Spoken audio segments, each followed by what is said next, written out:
Baik, beliau rahimahullah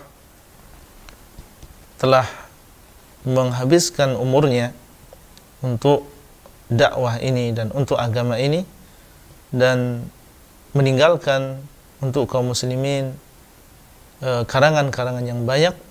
Di antaranya adalah Kitab Tauhid, Kashfus Syubhat, Kitab Usulul Iman, Fadailul Islam atau Fadlul Islam, kemudian juga Mukhtasar Sirah An-Nabawiyah, kemudian di sana ada Mukhtasar Zadil Ma'ad, di sana ada Qawaidul Arba', ada Usulul Sittah, ada Al-Usul Ats-Tsalatsah, dan kitab-kitab yang lain yang alhamdulillah kitab-kitab tersebut telah tersebar dan dipelajari terus oleh para ulama dan juga para tulabul ilm.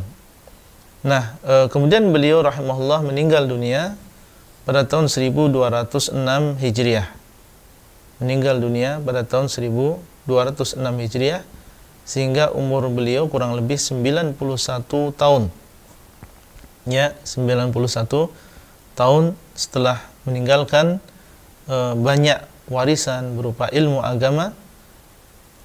Kitab ini, sebagaimana yang sudah kita sampaikan, ditulis oleh beliau rahimahullah, dan saat itu beliau sedang melakukan rihlah ke Al-Basrah. Dan kitab yang akan kita pelajari ini isinya adalah tentang tauhid al-uluhiyah, yang merupakan inti dari dakwah para rasul dan juga para nabi, dan dengan sebabnya lah Allah SWT menciptakan manusia dan juga jin, dan dengan tauhid inilah Allah SWT menurunkan kitab-kitabnya. Oleh karena itu, tentunya kitab ini adalah kitab yang sangat penting dipelajari oleh seorang muslim, dan mempelajari tauhid, ya, ini adalah wajib hukumnya. Bagaimana dia tidak wajib? Karena tauhid ini adalah tujuan Allah SWT menciptakan manusia dan juga jin. Allah mengatakan, "Wa ma khalaqatul jinna wal insa illa liya'budun." Dan tidaklah aku ciptakan jin dan manusia kecuali untuk beribadah kepadaku. Dan makna beribadah kepadaku yaitu mentauhidkan aku di dalam ibadah.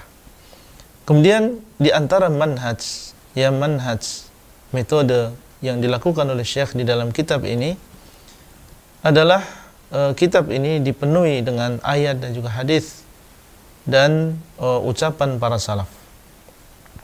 Ya, bab-bab yang disebutkan oleh Syekh di sini, ya, jarang sekali beliau menyebutkan ucapan beliau. Ya, kebanyakan adalah ayat, kemudian diikuti dengan hadis, kemudian diikuti dengan ucapan para salaf. Setiap bab diawali dengan ayat atau beberapa ayat, atau diawali dengan hadis, atau diawali dengan athar, yaitu ucapan para salaf. Kemudian juga di antara metode yang beliau sebutkan atau beliau lakukan di sini, dari setiap bab beliau akan menyebutkan faedah-faedah yang bisa diambil dari bab tersebut. Ya, faedah-faedah yang bisa diambil dari ayat dan juga hadis yang disebutkan oleh beliau di dalam bab tersebut. Dan ini tentunya adalah kelebihan, dengannya seorang penuntut ilmu bisa lebih memahami, ya, dan mengetahui maksud kenapa Syekh mendatangkan ayat atau hadis atau ucapan para sahabat tersebut. Kemudian di antara manhaj beliau, ya, atau metode beliau di dalam kitab ini adalah beliau menyusun bab-bab yang ada di dalam kitab ini, ya, sesuai dengan aulawiyat, yaitu sesuai dengan pentingnya, ya, secara runtut, secara beruntun, sehingga dipahami oleh seorang pembaca dengan mudah. Ya, seperti dalam kitab Tauhid ini beliau akan, ya, memulai dengan tentang keutamaan tauhid. Ya, dimulai dengan keutamaan tauhid. Ya, supaya seseorang semangat untuk mempelajari tentang tauhid. Kemudian juga akan disebutkan tentang ya makna tauhid. Ya, karena seseorang ketika dia sudah mengetahui keutamaannya, dia akan semangat untuk mengetahui isinya. Ya. Demikian pula di antara metode beliau ya adalah di dalam penyebutan faedah atau beliau namakan dengan masail, permasalahan-permasalahan, maka beliau juga mengurutkan sesuai dengan urutan dalil yang beliau sebutkan di dalam bab tersebut. Ya. Dan beliau juga banyak mengambil faedah dari ucapan Syekhul Islam Ibnu Taimiyah dan juga Ibnul Qayyim. Dan perlu diketahui para pemirsa sekalian bahwasanya sebelum Syekh Muhammad bin Abdul Wahhab ini para ulama menyebutkan belum ada kitab yang semisal dengan kitab ini.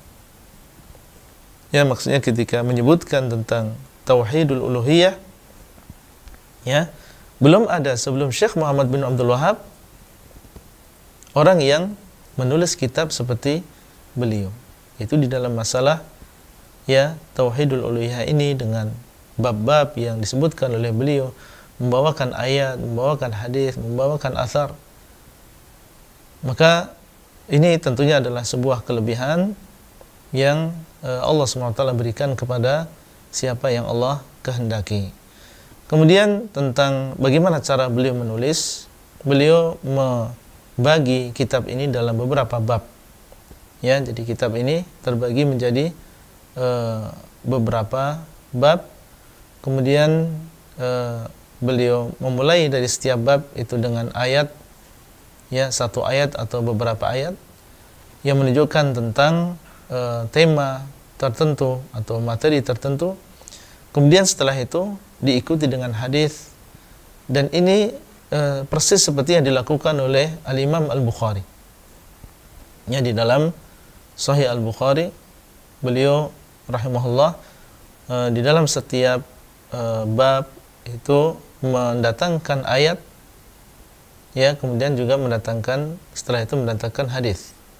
Tentunya tidak semuanya, tapi itu diantara cara dan metode yang beliau sebutkan di dalam Sahih beliau. Kemudian perlu kita sampaikan di sini tentang para ulama yang telah menjelaskan dan juga sudah mensyarah kitab tauhid di sini. Dan subhanallah, ya, banyak sekali para ulama yang telah mensyarah dan menjelaskan kitab ini.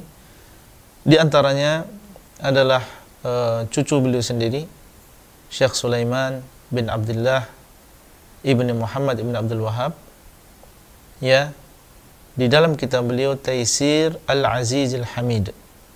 Taisir Al-Aziz Al-Hamid, ini termasuk syarh yang lama juga.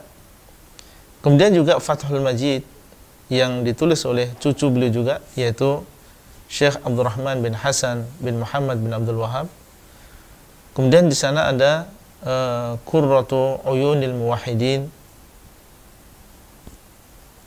ya, yang ditulis juga oleh Syekh Abdurrahman bin Hasan. Kemudian juga ada Ibtal At-Tandid yang ditulis oleh Syekh Sa'ad bin Atiq.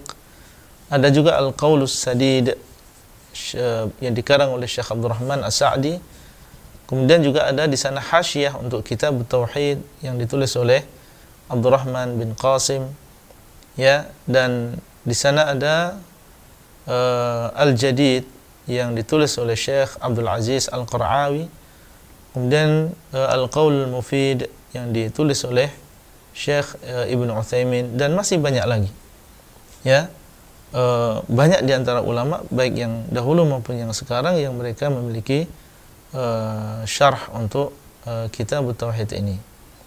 Dan tentunya para pemirsa sekalian, kalau memang ingin kita menimba ilmu dan sungguh-sungguh mendalami tentang masalah tauhid yang dia adalah sebab kita diciptakan oleh Allah Azza wa Jalla, maka kita berusaha untuk ya itqan dan sungguh-sungguh mempelajari kitab ini. Kita harapkan ya kesungguhan antum ya untuk bisa mengikuti pelajaran tentang kitab tauhid ini, dan berusaha masing-masing untuk mendatangkan ya kitab atau buku ya yang terjemah kalau memang dia tidak bisa bahasa Arab, kemudian juga mencatat ya apa yang disampaikan, apa yang dijelaskan, kemudian mengulang kembali, dan sebelum ada pelajaran yang baru berusaha untuk membaca pelajaran yang sebelumnya, sehingga diharapkan ya antum yang ada di rumah dan di mana saja bisa mengambil manfaat dari pelajaran-pelajaran yang disampaikan.